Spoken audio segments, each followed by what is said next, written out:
Queen of Hearts. "Love you, Angel," I said, and kissed my darling baby girl on her left cheek as her father kissed her on the right.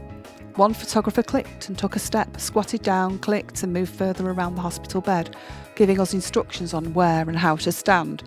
Others stood and clicked lazily. No, she's not the first baby to have been born that new year, or a child who fought a terrible illness or accident and survived.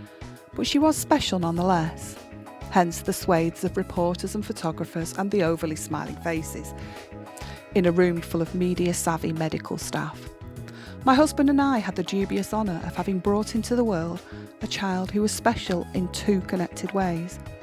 She was the first baby ever to have been born in the hospital on the 14th of February, who was also born at 2:14 a.m. I hadn't thought anything of it until the midwife giggled when completing our paperwork and she told me the news. My daughter had been born on the 14th day of the second month. She had also been born at the 14th minute of the second hour.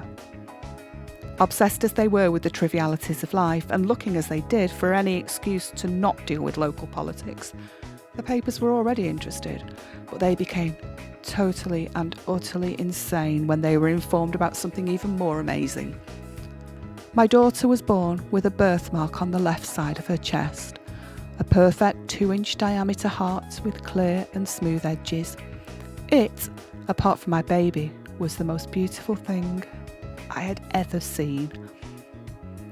The reporters demanded that we call our little girl Love or Valentine or Cherub, but we'd already set our heart on another far less gimmicky name, Sarah. Photos and an article appeared in the local Courier for a few days after her birth, and as a result we were besieged with calls from crackpots, national reporters and friends and family who wanted to cash in on Sarah's amazing accident of nature.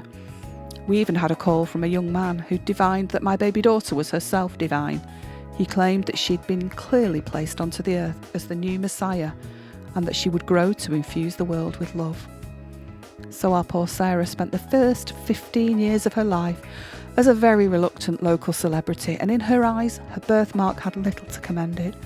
So finally, at age 16, my beloved child made the biggest decision of her life, to get her second heart removed.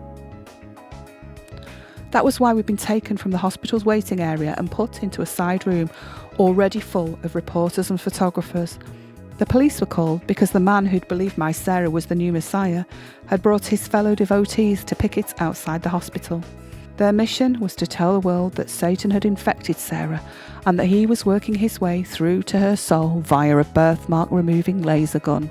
Sarah was devastated, and my own poor heart was breaking in response. She sought anonymity, she sought peace, and sought a skin clear of special markings. But in beginning the process, she had inadvertently encouraged the fame that she despised. Our compromise was a half-hour press conference and then the promise of future anonymity. It was the best we could negotiate. Once the photos were taken, the questions were asked and the video was shot, 3 members of the hospital's security staff escorted us to Sarah's laser session. Sarah was feeling positive as she'd made her first step towards a happier future, and typically her dad was ranting about the invasive nature of the press. I, on the other hand, was a blank face atop a world-weary body. I had reasons of my own for this ambivalence. Sarah and I had quite a bit in common, as I was also special.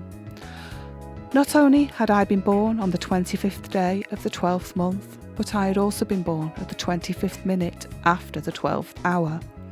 And more than that, my own chest displayed a clear, angular birthmark in the shape of a crucifix. That was how I knew the cult guy was wrong. My daughter was no Messiah. But I was keeping my own Messiah status well and truly hidden. I was playing my own cards close to my chest.